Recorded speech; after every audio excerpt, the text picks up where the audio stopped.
পেটে ব্যথা নিয়ে রোগী কাতরাচ্ছে সার্জারি ওয়ার্ডে, নেই ডাক্তার। পেটে ব্যথার জন্য করানো হলো সিটি স্ক্যান। অভিযোগ উঠল চিকিৎসকের চরম গাফিলতির কারণেই সময়মতো চিকিৎসা পরিষেবা না পেয়ে মৃত্যু মাঝবয়সী এক মহিলার।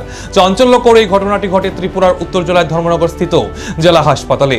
খবর সূত্রে জানা যায়, শনিবার সকালে ধর্মনগর মহকুমাধীন টুপিরবন্ধ গ্রাম পঞ্চায়েতের ২ নং ওয়ার্ডের বাসিন্দা শুক্লা দাসকে পেটে ব্যথাজনিত সমস্যায় তার ছেলে অমল দাস ধর্মনগর স্থিত উত্তর জেলা হাসপাতালে নিয়ে আসেন।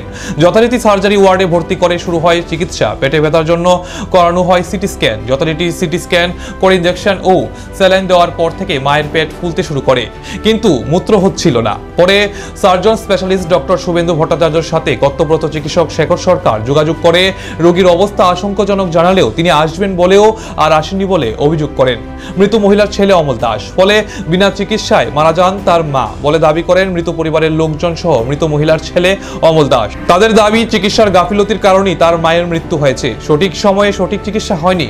তিনি জানান, ধর্মনগর থানায় গোটা ঘটনায় একটি মামলা নথিভুক্ত করবেন। পাশাপাশি তিনি গোটা ঘটনায় সুষ্ঠু বিচারের দাবি জানিয়েছেন রাজ্যের মুখ্যমন্ত্রী তথা স্বাস্থ্যমন্ত্রীর কাছে। অভিযোগটা এসে গিয়া আজকে সকালবেলা ঘুরে ঘুরে আমার মাঝে নিয়ে এসেছি ধর্মনগর হাসপাতালে।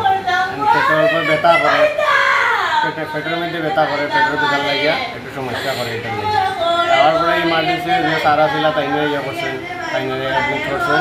করার পরে কইছেন যে সার্জন স্যার আছে, তাই নিয়ে দেখবো, তোমরা এখানে যাও। তারপরে তাই নিয়ে এসে সার্জন স্যার আইসে, আইয়া দেখছে, দেখতে যাইয়া কইছে সিটি স্ক্যান করে যাও। তাইনে পেটে ব্যথা করে বলে সিটি স্ক্যান করে যাও। আমরা সিটি স্ক্যান করাইছি, করানোর পরে রিপোর্টের ইয়েটা লিখাইছি। আওয়ার পরে দেখছেন, লিখতে তাইনে ইনজেকশন লিখতে দিছেন। আর স্যালাইন কন্টিনিউ চলো। এই সমস্যা যত সময় যার স্যালাইন দেওয়ার তত খালি তার পেটটা খালি ফুলে পেচ্চা পড়ি।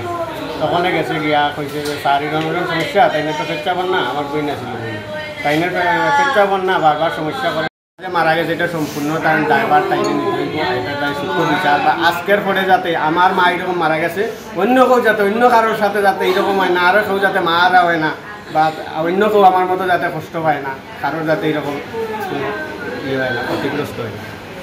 এটা তো সরকারি হাসপাতাল। তার পাশাপাশি আমি এটাও বলবো যে আজকে আপনার মাধ্যমে